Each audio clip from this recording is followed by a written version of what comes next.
It's Monday, January 28th, 2019, and time for your Barbados Today morning news update. Thanks for joining us. I'm Carol Williams. Close the tax loophole. That advice the government from a University of the West Indies researcher about the tax on sugar-sweetened beverages. Miriam Alvarado, who has been monitoring and researching the 10% tax since it took effect in 2015, says around 40% of products are escaping the levy. What we found was that about 60% of drinks are covered by the tax, 60% of sugary drinks, which means that there's significant loopholes. So there's some drinks like powdered juice drinks, hot chocolate mixes, sweetened teas and coffees, homemade juices, amabi to some extent, which are quite popular but are not actually covered by the tax. And so that might be a problem because we're missing a significant source of sugar in the population. The PhD candidate also continues to lobby for additional intervention, saying the tax alone is not enough to change the attitude of residents. There's also scope to perhaps have more awareness and education around the fact that these free sugars tend to be quite a health risk for many persons. And those aren't only sugars found in carbonated drinks like sodas, but also in things like juices. Even 100% fruit juice has so much sugar in it that from that perspective, it might not be the healthiest choice for yourself or for one's children. Barbados' top cop is assuring Barbadians that his officers are doing all in their power to arrest the crime situation facing the country. With 8 murders recorded so far for the year, 4 of them gun-related, Police Commissioner Tyrone Griffith says the safety of the public is of paramount concern to the force. He is, however, appealing with residents to help his officers in the fight against the worrying scourge. I would just want to reassure Barbadians that Royal Barbados Police Force will make sure that their safety is well in hand and that they are free to enjoy the entire country of Barbados without having to worry too much. I can assure you that the members of the Royal Barbados Police Force have indicated that they are going to do everything in their power to ensure that they wrestle the matter to the ground and show Barbadians should not. I'm not saying they should not be concerned, but they should feel safe to move around. I would take this opportunity to also to seek Barbadians to be civic-minded and give whatever information they can give to the police.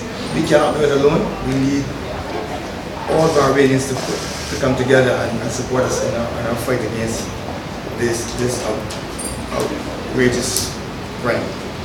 Economist Jeremy Stephen is warning that jobs are at risk as Barbados' education system is not moving fast enough to keep up with changes in technology. He cited a recently released report that found that 68% of American jobs would be replaced by automation within 2 to 10 years. Addressing the Democratic Labour Party's annual Era Barrow lecture at UWI Cave Hill recently, Stephen said changes are urgently needed. If there's any priority that a small nation like Barbados should have, 300,000 of us should have going forward, is ensuring that our population survives that onslaught, because it's very much a reality. Here's why. It cuts us off from foreign direct investment if we don't have enough coders.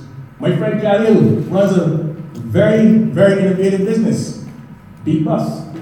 And not too sure what we can and where it's not still not meaning to embarrass my brother.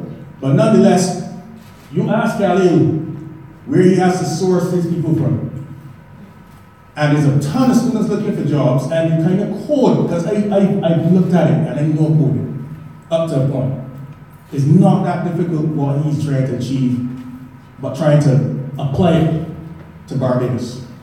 And yet, he has to find talent elsewhere.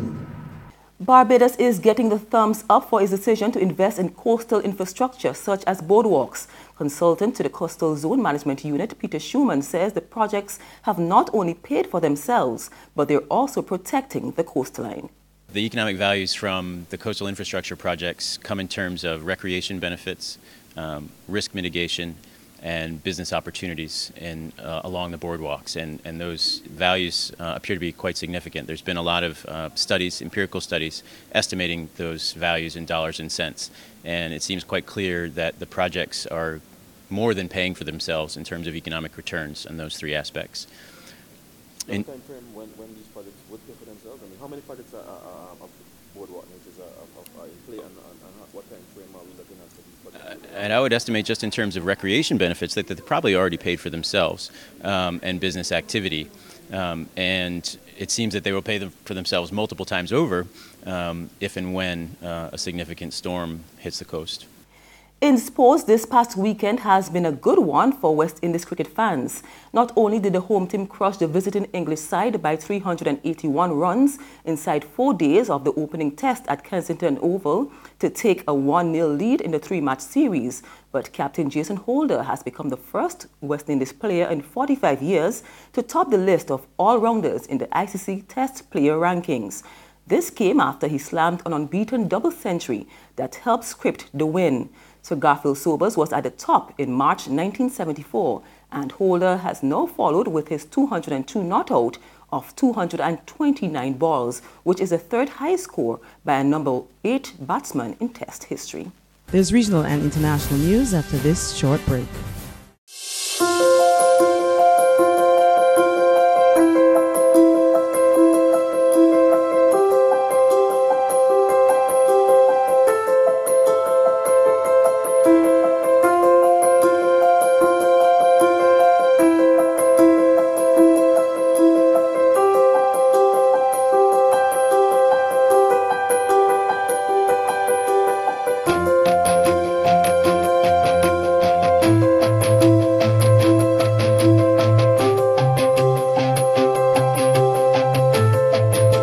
Barbados Today, news you can trust.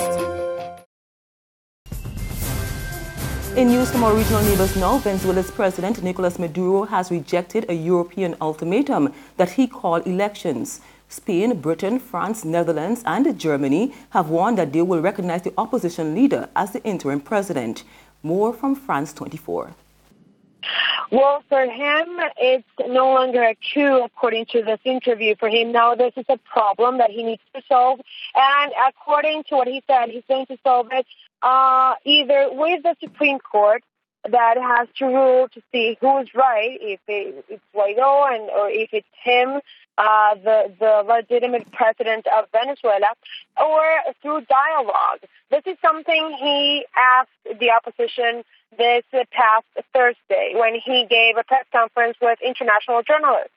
He said that he was willing to talk to Juan Guaido, he was willing to talk to the opposition, and that he applauded the initiative of Mexico and other countries that are asking for a new table of dialogue. Now, this hasn't worked in the past.